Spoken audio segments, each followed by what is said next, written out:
बिस्मिल्लाहिर्रहमानिर्रहीम। अस्सलाम वालेकुम दोस्तों, वेलकम टू कशिश इस्लाम।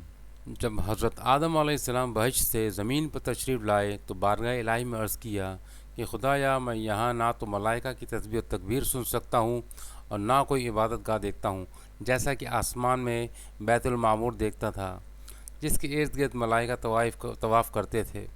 जवाब इलाही आया कि जाओ, हम जहाँ निशान बताएं वहाँ काबा बनाकर इसके इर्द गिर्द तवाफ़ भी कर लो और उसकी तरह नमाज भी अदा करो। हज़रत जिब्राईल अलैहिस्सलाम इनकी रहबरी के लिए इनके साथ चल पड़े और उन्हें वहाँ लाए जहाँ से ज़मीन बनी थी, यानी जिस जगह पर झाग पैदा हुआ था फिर वही झाग फैलकर पूरी ज़मीन बनी। हज़रत जिब्राईल अलैहिस्सलाम ने अपना पर मारकर सातवें ज़मीन तक बुनियाद डाल दी, जिसको मलाइका ने 5 पहाड़ों के पत्थरों से भरा। कोह लबनान, कोह तूर, कोह जोदी और हिरा और तूर ज़ीता। बुनियाद भरकर निशान के लिए चारों तरफ की दीवारें उठा दी। इस तरह आदम अलैहिस्सलाम नमाज़ पढ़ते रहे और उसका तवाफ़ भी करते रहे। तूफ़ान नूह तक काबा इसी हालत में रहा।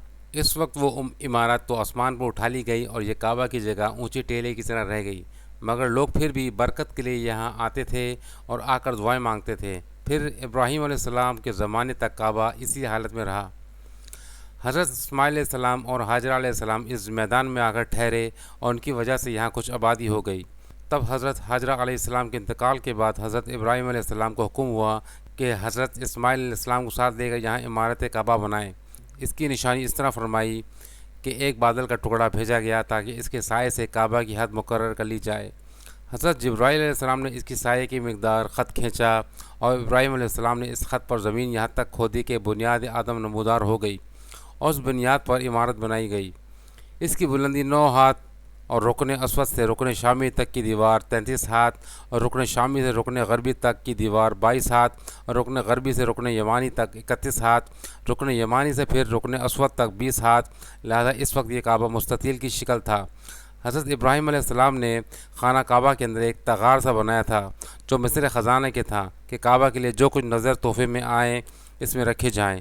इसके दरवाज़े 2 थे, एक दाखिल होने का दूसरा निकलने का, और काबा बनाने में वाले खलील थे। उनको गार और पत्थर उठा कर देने वाले इस्माईल अलैहिस्सलाम और उसकी इमारत में 3 पहाड़ों के पत्थर लगाए गए। इब्राहीम अलैहिस्सलाम से पहले किसी ने यहाँ इमारत ना बनाई थी, मगर आपके बाद कई दफ़ा इसकी तामीर और मरम्मत हुई और उसमें हालात की वजह से कुछ तब्दीलियाँ भी हुई। मसलन इसकी ऊंचाई दोगुनी कर दी गई, दरवाजे 2 की बजाय 1 और उसका रकबा भी कम कर दिया गया, लेकिन बाद में फिर से पुराने रकबे में ही तामीर किया गया।